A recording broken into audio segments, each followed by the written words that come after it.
one. Hello and welcome to another episode of the Business of Business podcast. I'm Roy.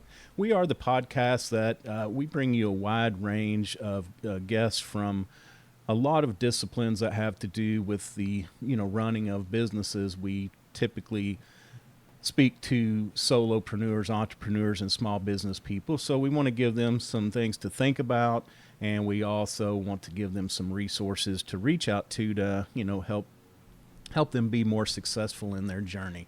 So today we have an awesome guest. It's Sir Sanjay Ganglani. He is the founder of Gang and Lani Media, serving the global business community across Canada, U.S., Europe, and Africa for the past 10 years. The company specializes in serving clients in marketing, traditional and digital, with a primary focus on search engine optimization, social media, design and branding, print, and website development. So without further ado, Sanju, it is awesome to have you with us today. Thanks for taking time out of your day. No, I appreciate it. Thank you for having me. Yeah. I'm very excited. Now, this, of course, your family is a family of entrepreneurs, so this is kind of, you've been able to learn growing up the dedication and the support necessary to make it to be successful in business, and I think that's awesome. You also have been knighted by the Order of, and I'm going to let you pronounce that and tell us a little bit about it because I don't want to butcher the name. Sure. It's a Saint Salenius.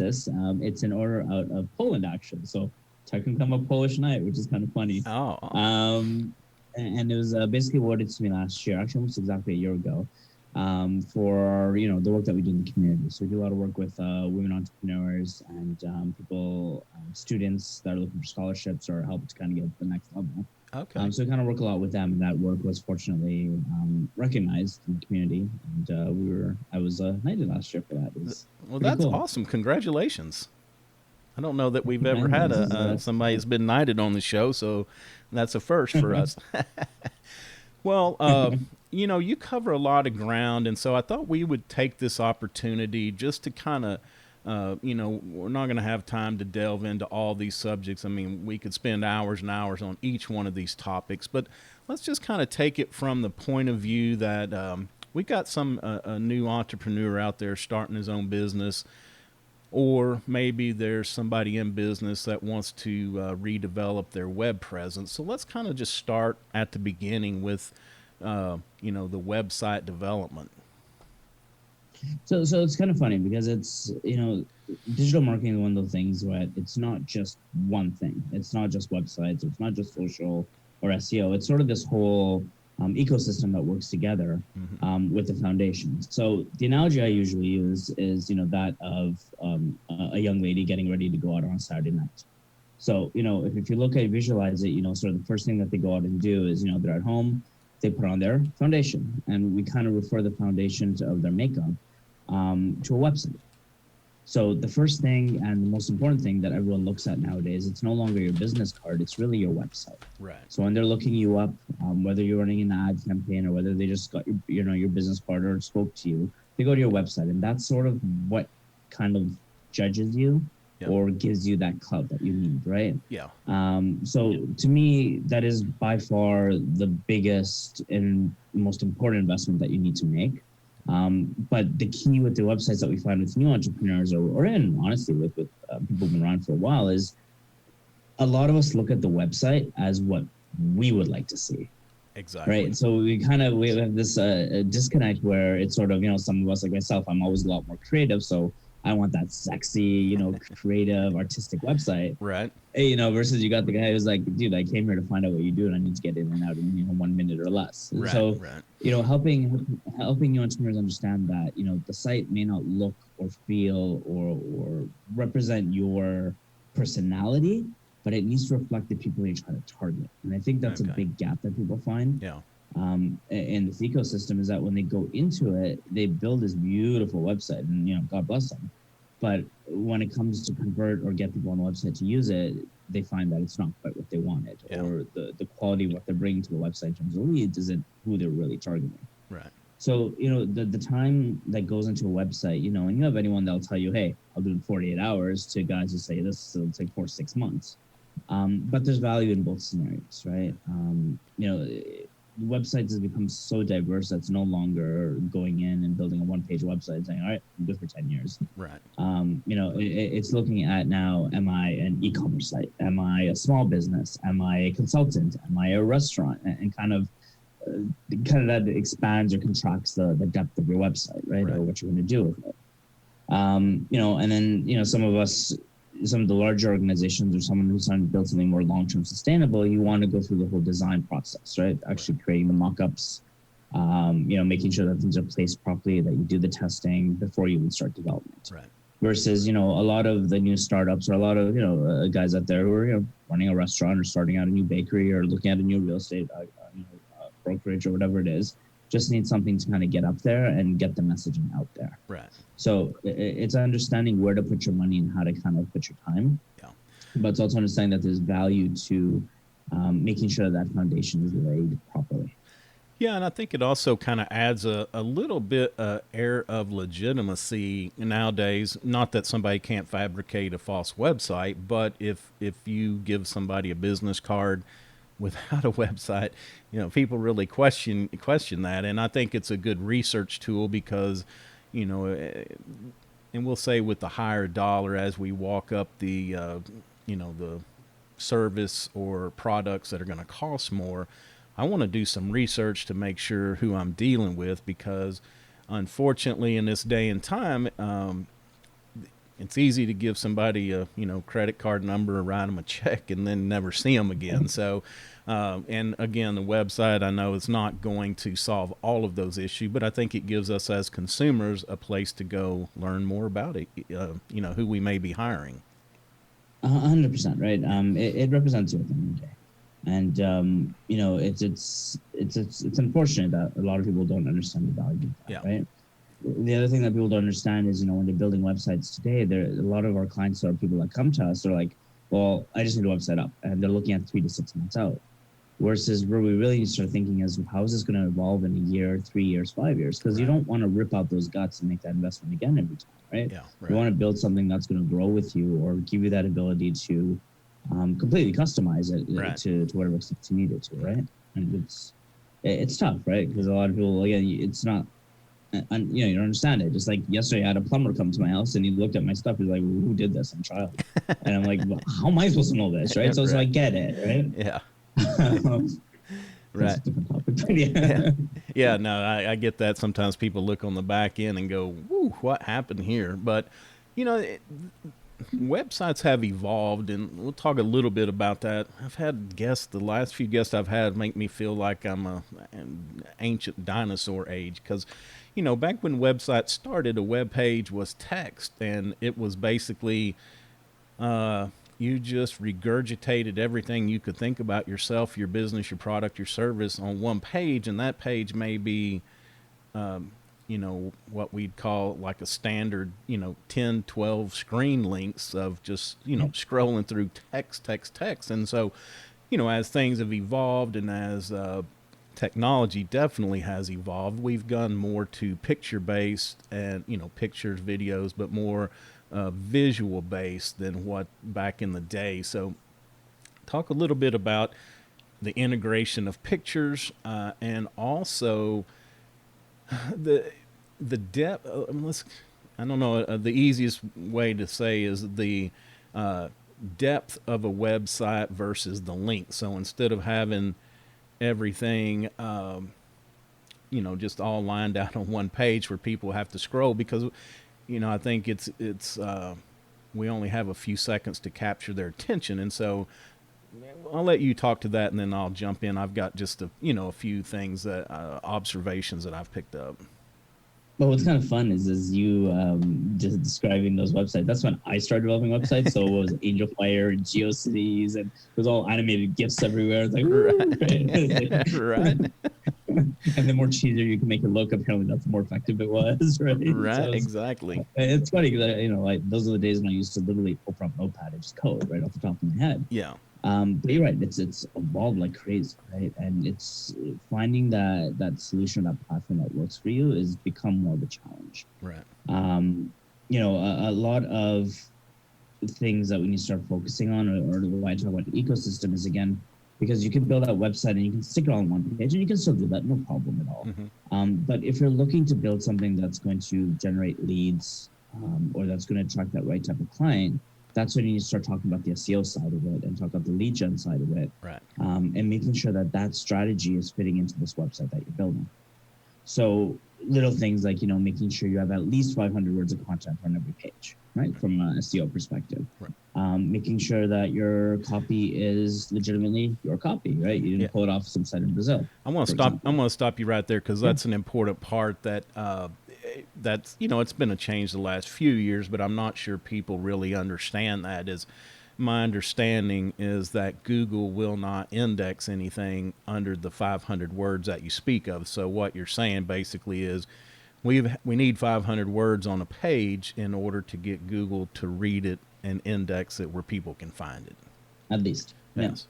Yeah. Now, there's that fine balance of 500 words versus 5,000 to say the same thing. Exactly. And then, when we get into the SEO side, there's a whole difference of keyword stuffing versus legitimate content. Exactly. Yes. But for the purposes of the website side of it, it's making sure that there's enough on every page that people are engaged. Yes. And that needs to be a healthy mix of text, audio, potentially video, potentially, and imagery. We are getting much, I don't want to say lazier, but our attention span is definitely reduced significantly over the past few years, right? And the problem is that, our audience, especially on the younger end, or our potential clients younger, they're literally going to look at it in 3 seconds on and off, right? They're going to engage with it or not, but they're going to understand it. So you kind of got to cater to everyone. So if you have sort of a mixed client base, your older clients will read the stuff, your middle-aged guys will probably watch the video, and your young guys look at the images and go yay or nay. So it's, making sure that you kind of capture everyone's attention and kind of get them to fill that magical form, right? And get in touch with you. Right. And giving them enough ammo to do so. The one-page website, in my opinion, is very starter, very, very, very starter. For most businesses, to me, that's going to last you maybe 3 to 6 months if you're starting to grow. Right. So again, it's looking at that investment that you want to make, right? Do you want to make it one time up front and kind of expand and scale, or do you just want to test the business and see what happens, and you're okay with kind of going back and doing it again later on? And it's a tough decision to make, right? Because obviously when we're all starting something or we're in the middle of something, the goal is, hey, 30 years from now, I own the world, right? And then, there's a level of realism that has to kick in with that. Right. In terms of scaling. Well, let's talk a little bit about, I'm kind of jot some notes down as you go, because this is so important, but let's talk about the difference between stock pictures and more realistic pictures of people, operations, things. My opinion is that, people look at stock photos now and they, kind of like, whereas if I have a picture of me and my dog, or doing something I enjoy doing, it's like it gives people a way to bond with you, connect with you. What's your opinion on that? My opinion is exactly that. I mean, we usually refuse to use stock photos. The only time we'll use a stock photo if there really is no other way to convey that message or to that feeling. Right. Without having to hire an actor or whatever it is to pose for it. Most of our clients do prefer live action pictures. It's not necessarily the personal pictures. It's a lot of the professional pictures. Okay.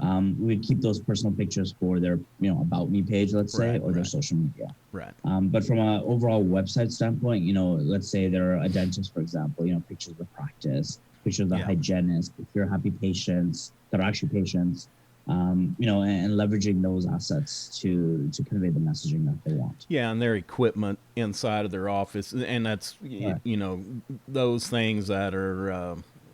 it's important because you want to see, well, what does the inside of this place look like? Yeah. So I think those are important distinctions. It's for lawyers, right? Oh, look, another picture of a gavel. Yay, right? Exactly. Like, where did you get that one from? So it's finding the right imagery to convey the message without getting into cheesy stuff, right? Or getting into cliche stuff. Yeah.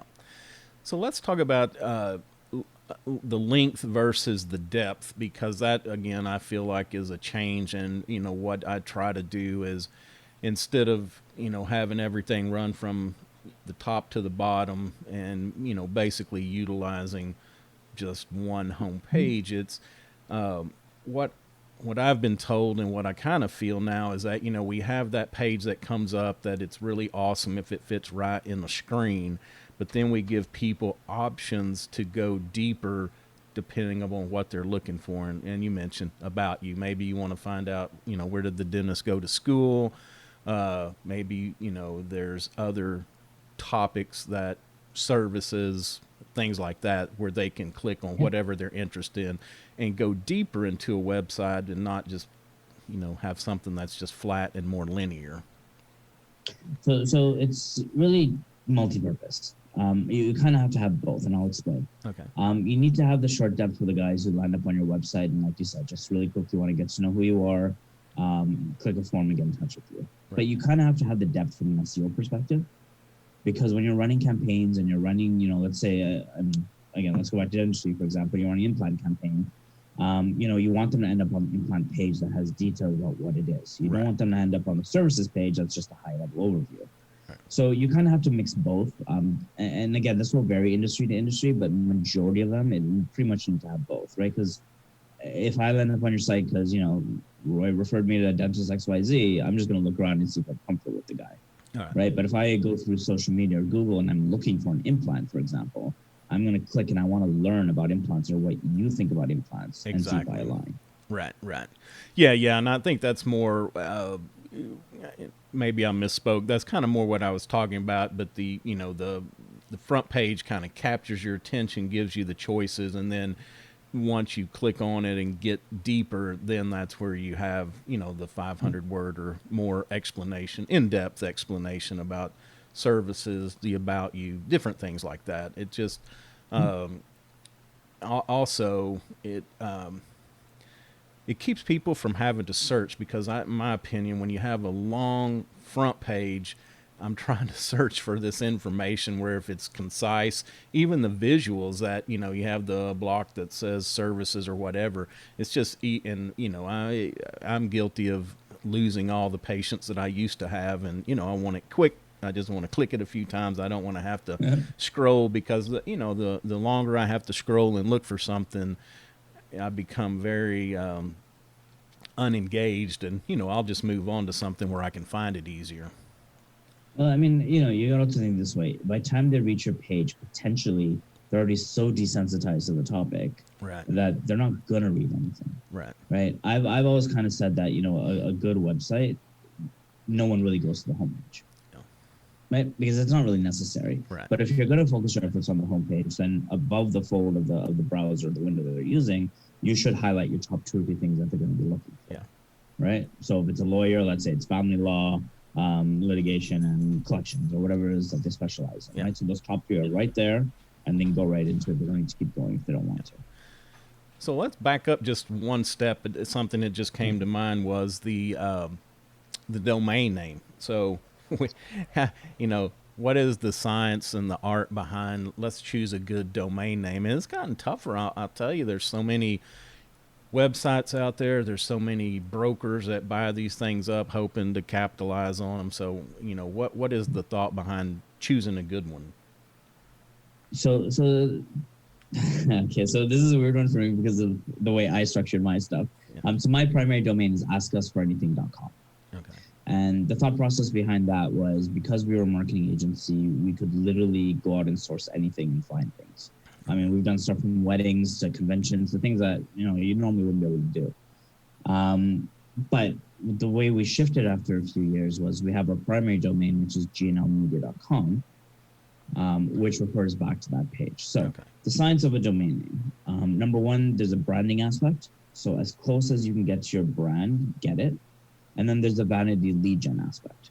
So if your strategy is to create a landing page about, just because I'm in it, let's say social media, I don't know, Idaho, buy socialmediaidaho.com, right? Build a landing page, drive the traffic to it, get your leads that way. But as your primary front-facing domain, it needs to be representative of your company brand. Because that's what people are going to search for at the end of the day. In terms of the .com versus the .me, .co, .whatever, obviously .com is always preferred. But nowadays we sort of suggest to clients that they buy the .com, the .co, and probably the .net just to secure the brand overall, because those are still fairly common and still being adopted by most people. Yeah.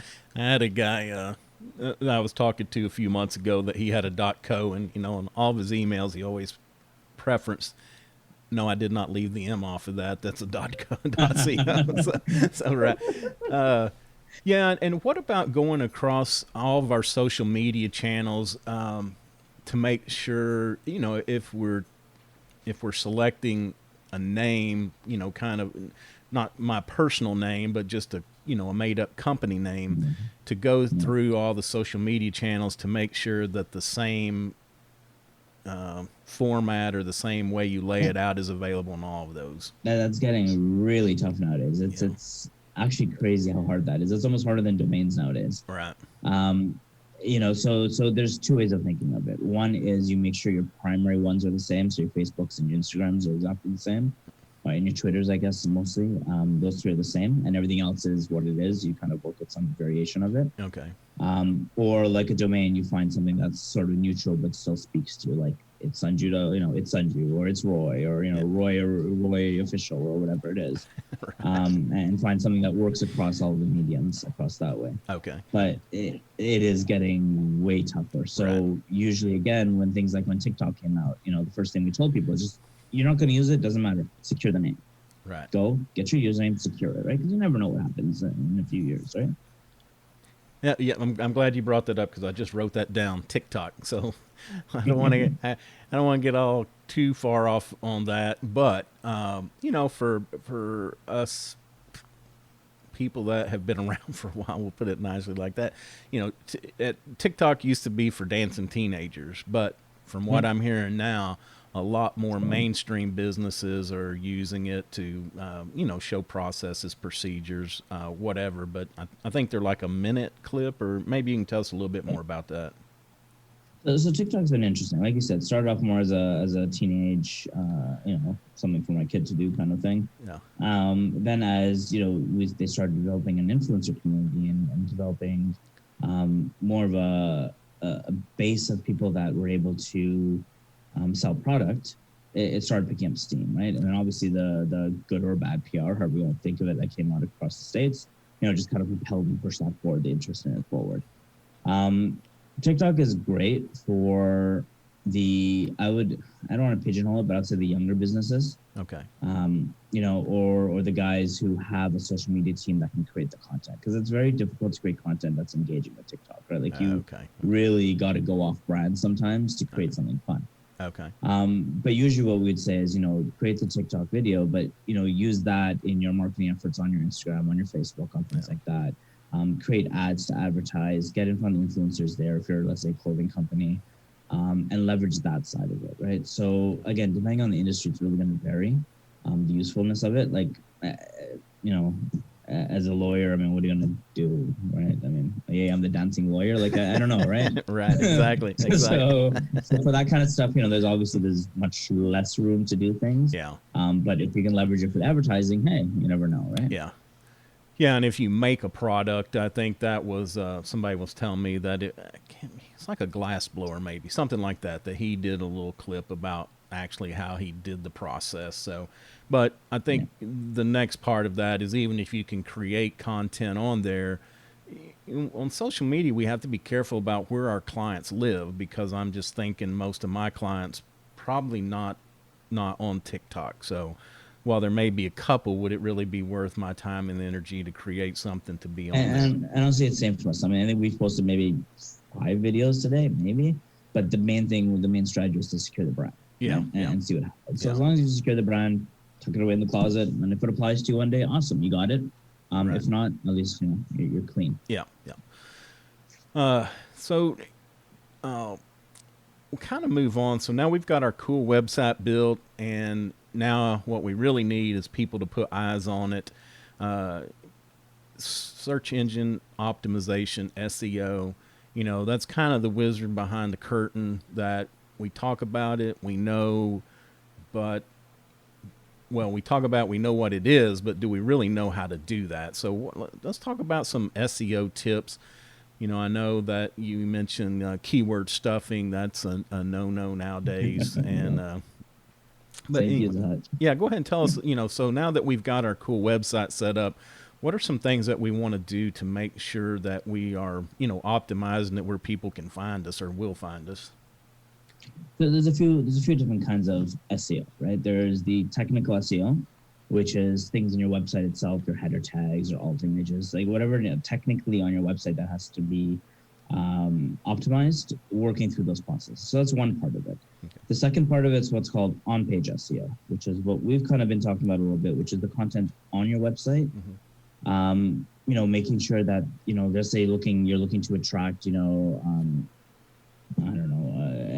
looking to attract a certain type of person looking for kids clothes, let's say, right? So, whatever's in your content around kids clothes has certain keywords. So let's say kids clothes Houston, kids clothes New York, cute tops for girls, things like that is within these content that you're building.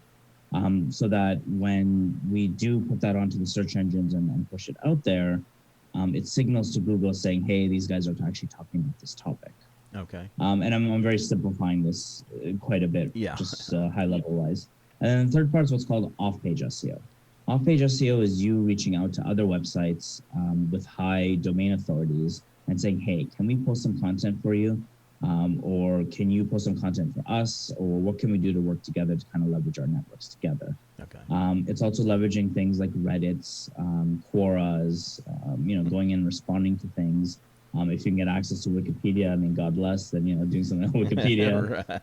But the goal is kind of tying that into backlinks, right? And making sure that whoever you're associated with, just like real life, whoever you're associated with has a good reputation and will take care of you, right? And take you for that ride with them. Okay. So all three of these things need to work together. The problem is that a lot of people tend to only do the on-page SEO. Okay. Right, which is, okay, we'll write a blog a month, we'll optimize the keywords, and we'll put it out there and good luck, buddy, kind of thing, right? Which isn't, it's 1/3 of the story, literally, right? So it's not necessarily the right thing to only be doing. And I understand sometimes it's a budgetary constraint and, somewhere to start at least. But eventually, built into the plan should be attacking the other two. Because as Google algorithms change, which, this year they changed, 4 times, is insane. They're constantly evolving and getting smarter, and you can't cheat the system, right? Like, you can't take this blog and post it on 4 other websites, 4 other lawyer websites, for example, because they're going to go, this is all copyrighted, right? It's not the same. Yeah. So being honest and transparent about what you're putting out there, investing in that content writer if you have to, just a little bit, even to give you, points to talk about, is well worth the investment in the long run. Because what you don't want to happen, and what we've seen with a lot of other, actually a good way that we gain a lot of clients, is, they'll work with another company, Google will change the algorithm, they go from the first page to God knows where. Right. And we just blew 30 grand over 2 years or 3 years, where did it all go? Yeah. Right? Versus the way we build it takes, it may take 6 months to get you there, 8 months to get you there, which is fine. But when you're there, you're there. If you move from page 1, you might move to page 2. And then we can kind of sneak you back, by recalibrating. Yeah, and there's so many tricks to that, and you have to be careful, because just like we were talking about the keyword stuffing, it's a good way to get you taken off of the Google rankings completely. Yeah, and I don't know how long that sentence lasts, but everybody, we kind of jokingly call it Google jail, but it can be devastating if you depend on web traffic for your business. Understood. Anyone that tells you, hey, I'll get you page 1 in 30 days or less, that's what's called black hat SEO. And I please just run. Just run, hide, do what you got to do. A proper SEO strategy, depending on the competitiveness of the industry, is at least 3 to 6 months to start getting you see traction. Yeah, and we have to be patient to do it right. And there's no shortcut. There's just not. And that's why Google, and it's funny because I was actually doing some research on search engines the other day, because somebody mentioned one from, way back in the 90s as like, oh, I hadn't thought about that in a long time. But this is what actually really Google capitalized on, is that search engines, they just looked at words. And so keyword stuffing on a page was the way to go. But what happened is, the web pages became so spammy that you could go to 10 different sites and it not really be what you were looking for. People would just put all these keywords on there and then try to sell you, some other crazy gadget. And so, while it's tough, I think we have to be respectful of the fact that, it really, as the consumer on the other side of that, it's really been, a good thing for the industry, because it kind of keeps everybody legit and not doing, these borderline hokey things. I fully agree. And again, you also got to respect the guys who, how to have SEO strategies and maybe doing it the same way that they did 5 years ago. But, it's not their fault necessarily, right? Because things evolve so quickly. It's, and sometimes for us, it's kind of hard to keep up, right? Exactly. And make sure that we're optimizing back. Yeah. So behind the scenes, you're talking about the technical part. Like, one thing I think about is the alt message on images. Tell us a little bit more about that. So the key is with alt images. So first of all, for whoever doesn't know about, so alt images is when you hover over the image, it'll usually pop up a line of text and say "boy with blue shorts," right? Alt text on an image is very important for our friends that may have visual disabilities or other disabilities, to make sure that they can have an optimum experience as well, right? And that's fair. Everyone's got to play together. It's fair for that. So the purpose of that is to be able to succinctly describe what the image is, while not becoming a whole paragraph, right? So what we usually say is, it's giving what's in the picture, maybe a color of the picture, and describing what's happening in the picture in terms of an action, but no more than, let's say, 12, 15 words, like max. Okay. Right? Okay. The other key part is, a lot of people get lazy because guys on the front end, clients don't understand or see the back end. So the developer will go in and put boy blue shorts, boy blue shorts, boy blue shorts, boy, and it's all the same thing. And it's like, but it's not the same image. So that actually gets you dinged by Google, because they're like, they're just using the same image over and over again. So, what are you trying to do? Right? And the other cool part is that if you do tag it properly, it starts to show up in Google Photos. It starts to show up in those searches, which just gets you more exposure at the end of the day. So, and that brings up the difference between pictures and videos. And this has been a while ago, but somebody told me that it was more or less with blogs. Used to, when you blogged, you just put the text up there and that was it. So then it was, well, we add pictures, now add video. And a guy told me once that when you use a picture, it's like leaving breadcrumbs to your blog or to your website. When you use a video, it's like leaving chocolate-covered breadcrumbs to the same place. So is there really more value to use videos where appropriate versus a picture versus nothing at all? So, I mean, as much as, the old adage of, pictures worth 1,000 words, YouTube is actually the biggest search engine in the world. Yeah. So it's not even Google, it's actually YouTube, which owned by Google, same difference, but right, exactly. Right. So I mean, I think to me that's a huge statement in terms of the value and the power of video. Especially nowadays, just culturally, the amount of streaming services and content out there, everyone's just moving towards a model where they'd rather just watch something in 30 seconds to a minute than actually have to focus and read it. Right. There's just so much content. So I think being able to serve people's needs or serve them in a way that they want to be served content is probably obviously more optimal for your success, right? Yeah. But like I said in the beginning, we need to have that balance of the three types of content. Okay. Right? Just to make sure we cater to everyone. And what about services like Yoast, and you read about some of these others they have on page? Are those valuable? I'm sure they're not as valuable as hiring a professional like yourself that can really dig in and go much deeper. These are very superficial and can give you some guidance, but are they effective in helping out? So Yoast is actually pretty good. Again, if you just need to get some sort of a head start on it and get some understanding of how to optimize your page a little bit, Yoast is actually a pretty good tool. I mean, I know we've used it a few times. If we got stuck on something or trying to figure out a more creative way to do it, we'll go to it for inspiration. But the power, the results you're going to get comes from combining more of the industry tools behind it and meshing it all together, right? Like you said. Yeah. But yes, as someone who just built a website and wants to just get an understanding of where they stand from an SEO perspective, I mean, I think Yoast is probably one of the more solid ones, Okay. and more reliable ones out there. And you mentioned earlier backlinks, the importance of them, and that's a difficult game to play because you do have to take a lot of time to reach out. But again, the value of that, if you can land them, is phenomenal. But let me ask you this: so a true backlink would be, let's just use the Microsoft or in MSNBC or some huge website, a big presence like that. If they had an article written by me and they had a link to my website, that's a true backlink. Now, if I just put a link to one of these major presence on my website, is there any value to that? There's value to them, very minimal, but there's value to them. You, right? Yeah. The hard part about backlinks, if you've had a website up for 5, 7, 10 years, is the original strategy of backlinks was immense quantity, immense. You didn't care if it was a DA1 or DA100 site at that point. You just wanted a million links. Right. What happened a few years ago when they changed the algorithms is we literally had to go through new client sites and clean out thousands and thousands of backlinks because the whole thing changed, and rightfully so, to quality versus quantity. Right.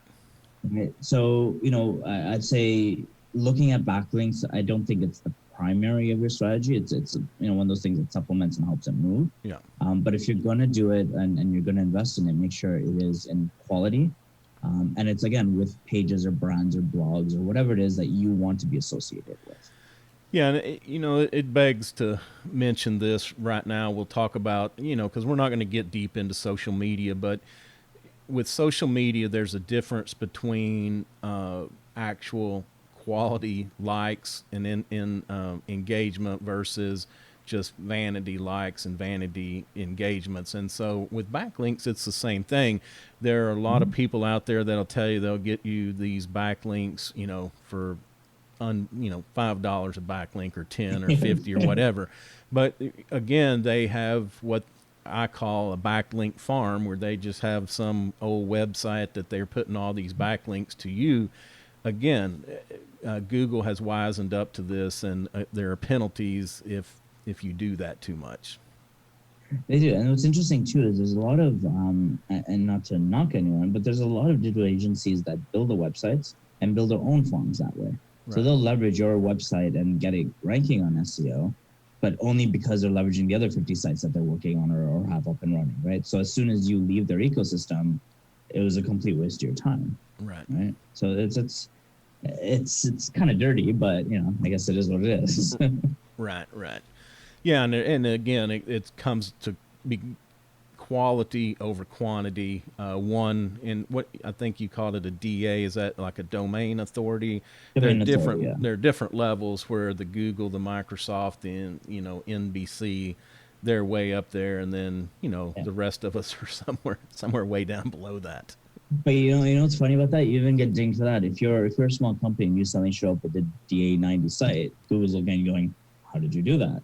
So it's a bit of a weird game where you kind of got to balance. Okay, well, no more than 50 for now, and then add a few 50s, then move up and kind of go from there. So it's really a bit of a science behind it, right? And making sure that you're always compliant and making the Google gods happy. Exactly. Yeah, we don't want to make them mad for sure.